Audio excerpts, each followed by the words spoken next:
पूरा जोश और जुनून के साथ में आज की क्लास द्विघात समीकरण क्वाड्रेटिक इक्वेशन। अगर ये आपने बहुपद का क्लास नहीं देखा है तो सबसे पहले जाके बहुपद का पार्ट 1 और पार्ट 2 वीडियो जरूर देखें, तब यह आपको समझने में और ज्यादा आसानी होने वाली है।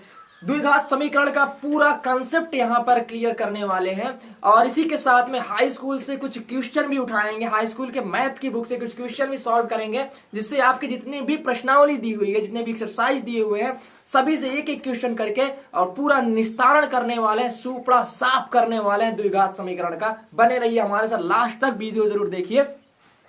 तो द्विघात समीकरण क्या होता है, बहुपद का पार्ट देखने के बाद आपको समझ में आया होगा कि ऐसा समीकरण जिसकी सबसे बड़ी घात 2 होती है, कहने का मतलब द्विघात समीकरण होता है। द्विघात समीकरण कैसे देखने में लगता है, ऐसा रहता है जी, बिल्कुल ax स्क्वायर में bx और धन c, ठीक है, बराबर 0। ये हो गया द्विघात समीकरण। देखिए यहाँ का सबसे बड़ी घात 2 है, सबसे बड़ी घात 2 है तो द्विघात समीकरण है। और ये जो a b और c है ये अचर पद है। अचर का होता है, चर का होता है, बहुपद देखने के बाद आपको पता चल जाएगा। अचर मतलब नंबर होता है। और ये नंबर कैसे होते हैं, वास्तविक संख्या होते हैं, रियल नंबर होते हैं। रियल नंबर क्या है, नंबर सिस्टम का पार्ट 1 वीडियो देखेंगे, अभी समझ में आएगा। तो आई बटन में सारे वीडियो पड़े हुए हैं, जाके आई बटन में क्लिक करके आप देखिए, है ना। यहाँ पे द्विघात समीकरण कंसेप्ट क्लियर करने वाले हम लोग। तो ए बी सी एक वास्तविक संख्या होनी चाहिए और इस यक्स की सबसे बड़ी घात अचर पद की यानी चर पद की सबसे बड़ी घात 2 होगी, तो वह समीकरण द्विघात समीकरण होगा। पहले अब हम देखिए इसमें क्या है कि अब पहला क्वेश्चन ऐसे ही बनता है। हाई स्कूल में हमने बताया कि हाई स्कूल में क्वेश्चन कुछ उठाएंगे, तो हाई स्कूल का पहला क्वेश्चन ऐसे बनता है, फिर कहीं पे भी कि आपको समीकरण दिया जाएगा और पूछा जाएगा बताओ कि कौन सा समीकरण द्विघात समीकरण है, कौन सा समीकरण नहीं है। तो इससे पहले आप देखिए कुछ ऐसा समीकरण जो दिखने में तो द्विघात नहीं रहेगा, मगर आप उसका मल्टीप्लाई करोगे या डिवाइड कर दोगे तो समीकरण वह लास्ट में बन जाएगा, है ना, द्विघात समीकरण।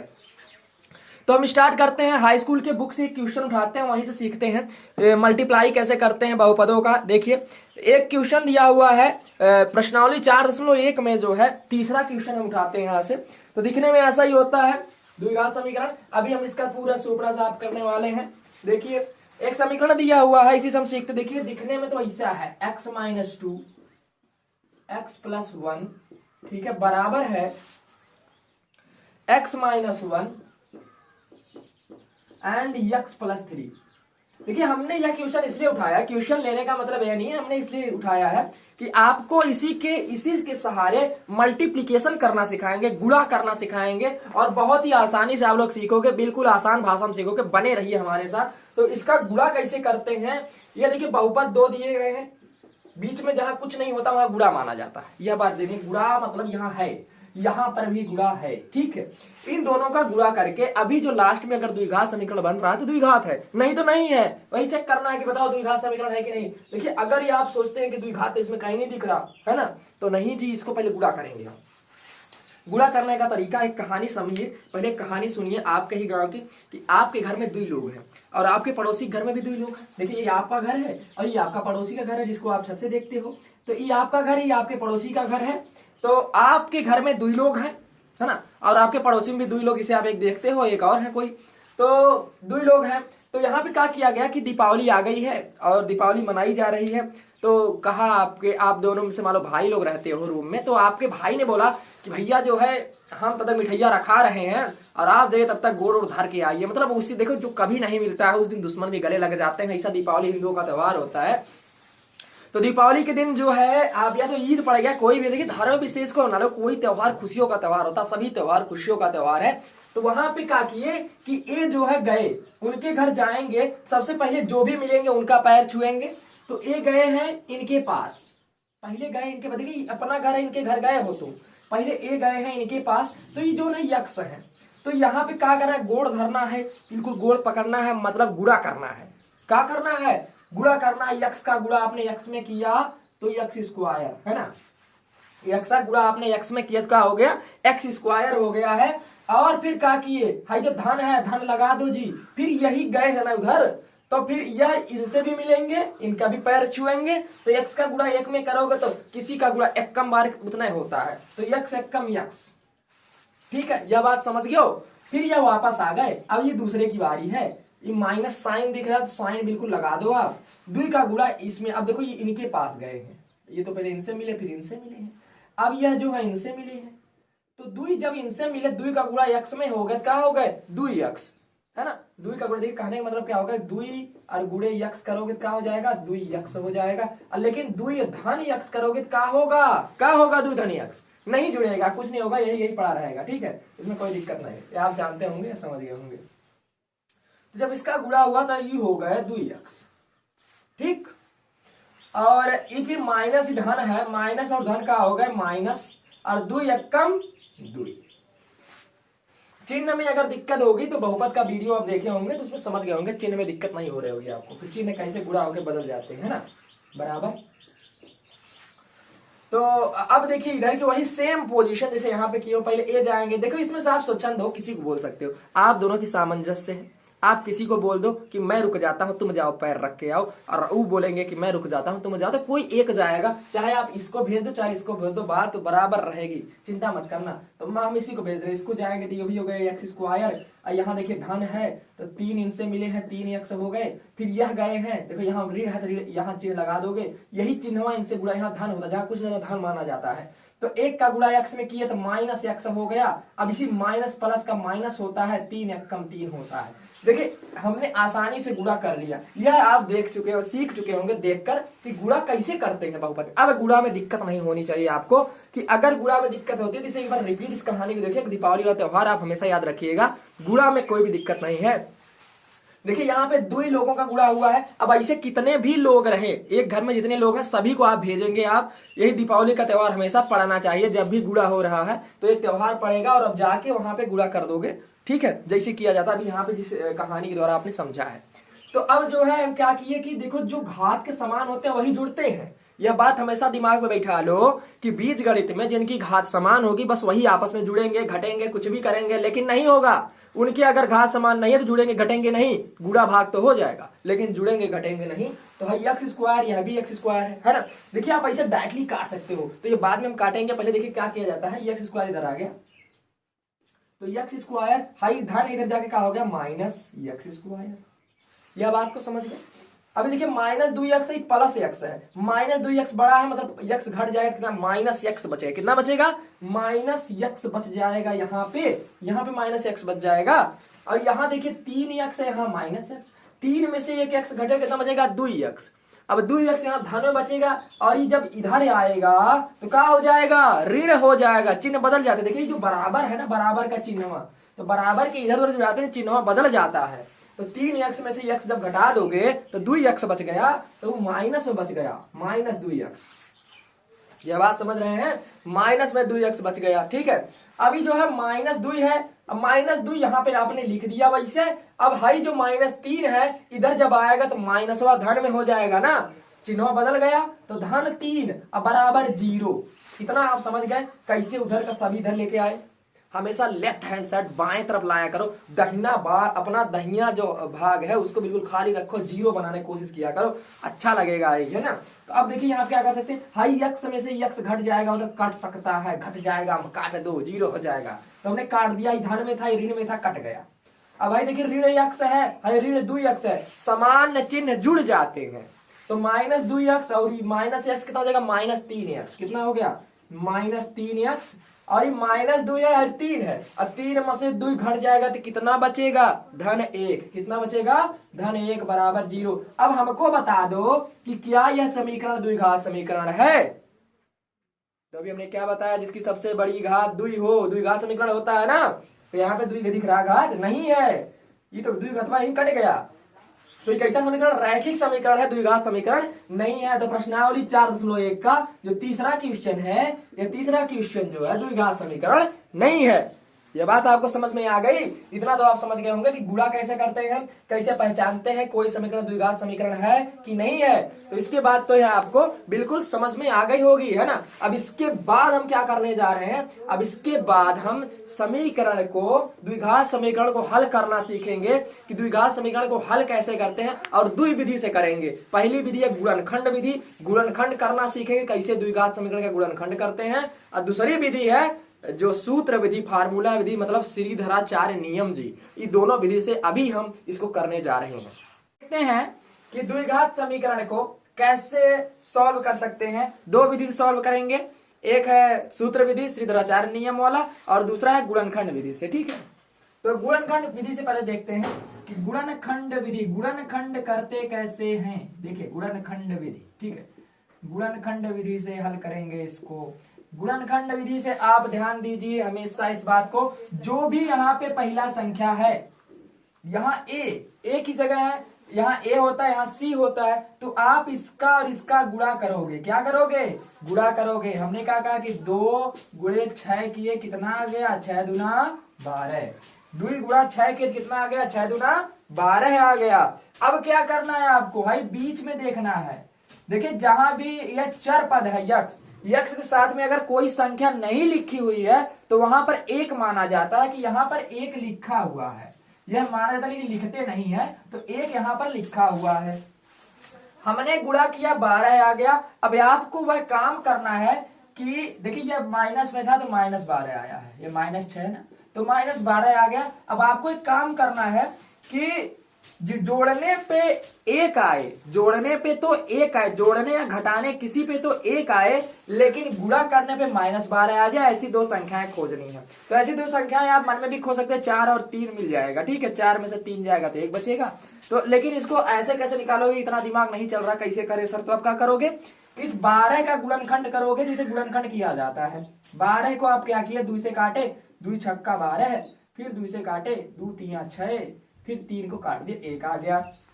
अब हमने कहा कि इनमें 2 ऐसा पेयर बनाओ, जोड़ा बना दो कि जिनको जोड़ दो या घटा दो तो 1 आ जाए और गुणा कर दो तो 12 आ जाए। तो आपने क्या किया कि आप देखिए यहाँ 3 दूना 6, 6 में से 2 जाएगा, 4 बचेगा, हमें लाना है 1। ये नहीं होगा।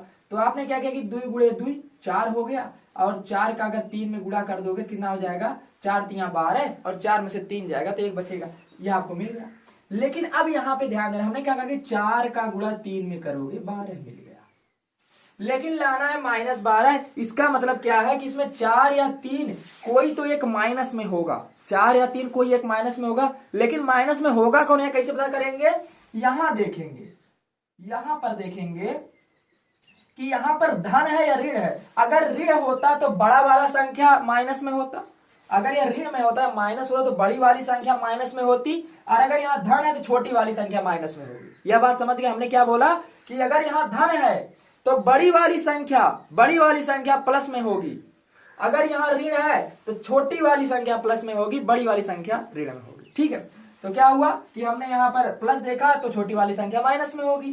तो आपने क्या किया? 4 गुणे -3, 4 गुणे -3 बराबर -12 होगा। यह आपको संख्या मिल गई। अब आप इसी को हल करोगे। कैसे करोगे हल? देखिए सभी मिल गई है। अब ऐसे इसको उतार लोगे। ठीक है, इसको मिटा देते हैं। आप इसको ऐसे उतार लोगे, 2x² लिख लिया आपने जैसे था। ठीक है, 2x² लिख लिया आपने। उसके बाद यहाँ पे प्लस लिख लिया। अब यहाँ पे 4 वाला लिखोगे आप, 4 लिखे, बड़ी वाली जो प्लस में है। उसके बाद x है, 4x कर दिया। फिर यहाँ पे माइनस है, माइनस लिख दिया। कितना करना है? 3x। अब देखिए 4x में से 3x जाएगा, 1x बच जाएगा, कोई दिक्कत नहीं है। और ये -6 उतार दीजिए, ये हो गया। अब सीखते हैं कॉमन कैसे लिया जाता है। कॉमन लेने के लिए आपको 2 का पेयर बनाना होगा। इसी 2 में से आपको कॉमन लेना है, मतलब उभयनिष्ठ लेना है, जो भी उभयनिष्ठ होता है। आपने क्या लिया? आप देख रहे हैं इसमें 2 है, इसमें 4 है, मतलब 2 दोनों में है, तो 2 आप कॉमन ले लोगे, ले लिए। यहाँ पे x², यहाँ पे x है तो x भी कॉमन ले लोगे, ले लिए जी। अब यहाँ पे क्या बचा? x, केवल x बचा, आपने लिख दिया। ये धन बच गया, धन उतार लिया। 2x कॉमन गया, यहाँ पे क्या बचेगा? 2 दूना 4, 2 बच गया, उतार लिया। अभी माइनस उतार लो आप। अब आप यहाँ पे बताओ, इन दोनों में, यहाँ तो x है नहीं तो यहाँ x है, तो x कॉमन नहीं होगा ना। जो दोनों में होता है उसी कॉमन लिया जाता है। अब यहाँ 3 है, यहाँ 6 है, तो 6 में तो 3 होता है, तो 3 यहाँ पे बाहर कर लिए। यहाँ पे क्या बचा? केवल x, यहाँ से 3 हट गया तो केवल x बचा। अब यहाँ माइनस था, यहाँ भी माइनस जब कॉमन ले लोगे तो यहाँ क्या बचेगा? प्लस। जब इसका गुणा इसमें करोगे तो क्या होगा? देखिए जब माइनस होता है तो माइनस अगर बाहर वाला कॉमन लोगे तो चिन्ह बदल जाएगा, तो यहाँ प्लस हो गया, और इसमें से 3 निकल जाएगा। 3 दूना 6 होता है, 2 बचेगा। यह बात समझ गए? ठीक। अब आप देख रहे होंगे कि यह भी कॉमन है, यह भी है, दोनों बराबर आ गए। अगर बराबर नहीं आता है तो आपका गुणनखंड गलत है, अगर आता है बराबर तो सही है। ठीक है, तो इस यक्ष धन द्वि को आप एक जगह कॉमन ले लो, आपने ले लिया। अब क्या बचा यहाँ पे बचा 2x और यहाँ पे बचा -3 बराबर 0, यह बच गया। ठीक, यह बच गया। अब देखिए यह था गुणनखंड करना, यह था गुणनखंड करना। अगर आपसे पूछ लिया जाए, जैसे अगर कहेगा सवाल कि केवल गुणनखंड करो, तो गुणनखंड आप केवल इसी इतना ही करोगे, आ जाएगा आंसर, यही आपका गुणनखंड है, इस समीकरण का यह गुणनखंड है। लेकिन अगर पूछ लिया इसके मूल ज्ञात करो, इसके मान ज्ञात करो, तब आप क्या करोगे कि देखिए इसका बराबर 0 है। क्या है बराबर 0? किसी द्वि संख्या का गुणन 0 कब होता है? किन दो संख्याओं अगर आप गुणा करोगे 0 आएगा, तो उसमें से एक संख्या जरूर 0 होनी चाहिए। अगर किसी संख्या का 0 में गुणा करोगे तभी वो 0 होगा, अगर 0 से नहीं करोगे 0 नहीं होगा। तो आप हमने कहा कि एक बार चलो इसको मान लो, एक बार इसको मान लो, कोई हो सकता है 0। तो हमने कहा पहले आप इसको देख लिए, चलो इसी देख लेते हैं कि यक्ष धन द्वि बराबर हो सकता है 0 के बराबर हो, कि हाई जो यक्ष धन द्वि है 0 के बराबर हो। तो अब द्वि जो है इसको पक्षांतर करोगे, यहाँ धन उधर जाकर हो जाएगा ऋण हो जाएगा, तो यक्ष बराबर ऋण द्वि, धन में था पक्षांतर किए तो ऋण द्वि हो गया, ये हो गया। तो x बराबर 1 माने आ गया। अब मान लीजिए नहीं या नहीं ए वाला 0 हुआ हो, अगर ये वाला 0 रहा हो तो आप कहे कि चलो ठीक है इसको मान लेते हैं कि यह 0 रहा हो, यह 0 रहा हो। अब इसको पक्षांतर करेंगे कितना हो जाएगा, 2x बराबर, ये ऋण है उधर जाकर हो जाएगा धन, मतलब 3 बचा। अब x बराबर का आ गया 3, इधर गुणा है उधर जाकर हो जाएगा भाग, मतलब बटा। अब देखिए x के 2 मूल आ गए, 1 - 2 और 1 3/2। यह था गुणनखंड विधि द्वारा इस समीकरण का हल। अब हम एक सूत्र देखेंगे, इसी को सूत्र विधि से हल करेंगे। कौन सा सूत्र है? श्रीधराचार्य का, है ना, श्रीधराचार्य का नियम या सूत्र लिख देते हैं। सूत्र होता है, सूत्र डायरेक्टली याद करेंगे आप कि जैसे देखिए कोई अगर समीकरण दिया गया है कि ax² + bx और +c बराबर 0, यदि यह समीकरण दिया गया है तो इसके लिए सूत्र है x का मान बराबर, x बराबर जो b है -b करोगे, प्लस माइनस अंडर रूट कर दोगे, और फिर उसी b का स्क्वायर करोगे, और फिर माइनस लगाओगे, 4 लिखोगे, हाई a लिखोगे यहाँ पर 4 × a, फिर हाई c भी लिख दोगे 4ac। ठीक है, और पूरे का बटा कितना रहेगा 2a, कितना रहेगा 2a, मतलब भाई a। देखिए अगर यह समीकरण है तो इसके लिए फार्मूला है। अब इसी फार्मूले के द्वारा इसका मान निकालते हैं, क्या इतना इतना आता है यह देखते हैं। ठीक है, तो हमने कहा कि x बराबर, अब बताइए हम -b बराबर कितना है, b बराबर आप देखो हमने कहा कि जहां कुछ पता 1 माना जाता है तो b बराबर 1 है, b बराबर कितना है 1, लेकिन क्या है माइनस लगा तो b बराबर 1 आपने लिख दिया, और फिर प्लस माइनस अंडर रूट लगा दो। b का मान 1 है, 1 का स्क्वायर करोगे तो 1 हो जाएगा, 1 का स्क्वायर कर दो। ठीक है, -4 लिखो। अब यहाँ पर a का मान कितना, a का मान कितना है 2 है, यह a हो, देखिए यहाँ पर a था तो a का मान 2 है, 4 × 2। c का मान कितना है -6 है, c का मान कितना है -6 लिख दिया आपने, और टोटल का बटा 2a, मतलब 2 × a का मान कितना है 2 लिख दिया आपने, बराबर -1 प्लस माइनस अंडर रूट, 1 का स्क्वायर 1 होता है। देखिए 6 चौका 24, यह भी माइनस है, यह भी माइनस माइनस प्लस हो गया, माइनस माइनस प्लस हो गया, 6 चौक 24, 24 दूना 48, 48 लिख दिया आपने, और बटा 2 दूना 4, इतना लिख लिया। ठीक है, अब x बराबर कितना हो गया -1 प्लस माइनस 48 1 49 अंडर रूट 49 और बटा में 4, यह हो गया। ठीक है, अब क्या किए, अब यहाँ पे क्या करेंगे आप हल कर लेंगे। 49 का अंडर रूट कितना होता है, कितना होता है 7। अगर आप वर्गमूल निकालने में दिक्कत होती है तो आप वर्गमूल का वीडियो देख सकते हैं। ठीक है, तो यहाँ 49 का होता है 7, तो डायरेक्टली आप बोल सकते हो -1 प्लस माइनस कितना आ गया 7/4, यह आया x का मान। ठीक है, यह आया x का मान आया। ठीक है ना, अब इसको मिटा लें, इसको इतना मिटा देते हैं यहाँ से, अभी यही आंसर लाना है, देखते हैं इतना आता है कि नहीं आता है ना। x बराबर 3/2, x बराबर -2 लाना है, तो x बराबर आया, देखिए 7, एक बार देखो 2 मान आएगा, प्लस माइनस लिखा तो एक प्लस वाला मान होगा, एक माइनस वाला मान होगा, तो x के 2 मान होंगे, x बराबर -1 प्लस 7/4, और एक x का मान होगा -1, देखिए आप प्लस है -7/4, यह हो जाएगा। ठीक है, बराबर करते हैं, 7 में से 1 घटेगा, कितना बचेगा 6। 6/4 करो, कितना होगा, 2 से काटोगे 2 3 6, 2 दूना 4, कितना आ गया 3/2। पहला मान आ गया 3/2। -7 -1 जोड़ दोगे कितना जुड़ गया, तो -8 आ गया बटे 4, 4 1 4, 4 दूना 8, -2। तो आप देख सकते हैं कि यहां से भी यही मान आया है 3/2 -2, और x का मान -2 3/2। ठीक है, तो यह सूत्र विधि से था और यह गुणनखंड विधि से था। दोनों विधि से आप सीख चुके हैं। अगर आपको समझ में नहीं आया तो एक बार प्लीज इसको रिप्ले करके, मतलब फिर से पीछे से जाके प्रीवियस देख के आएंगे तो आप सीख जाओगे कैसे कैसे किया गया, कैसे कैसे मान पुटअप किया गया है। ठीक है, तो यह था द्विघात समीकरण निकालने की 2 विधियां, ऐसे ही निकालेंगे। और इसके बाद हम देखते हैं मूल जो है, मूल का हम बहुपद के वीडियो में समझ चुके हैं। इसके 2 मूल होते हैं, मूलों का योग क्या होता है, मूलों का गुणनखंड क्या, गुणा कैसे किया जाता है। तो मूलों का योग क्या होता है देख लेते हैं, अभी सूत्र के द्वारा समझ लें आप। ठीक है, अगर मूलों का योग कुछ भी आ जाता है, जैसे अल्फा बीटा आ गया, अगर 2 मूल आ गए अल्फा बीटा, भाई 2 मूल आएंगे, या तो अल्फा होगा या तो बीटा हो, तो मूलों का योग है ना, मूलों का योग क्या होगा, अल्फा धन बीटा बराबर -b/a। ये b होता है, ये a होता है। ठीक है, ये समझ गए। और मूलों का गुणनफल,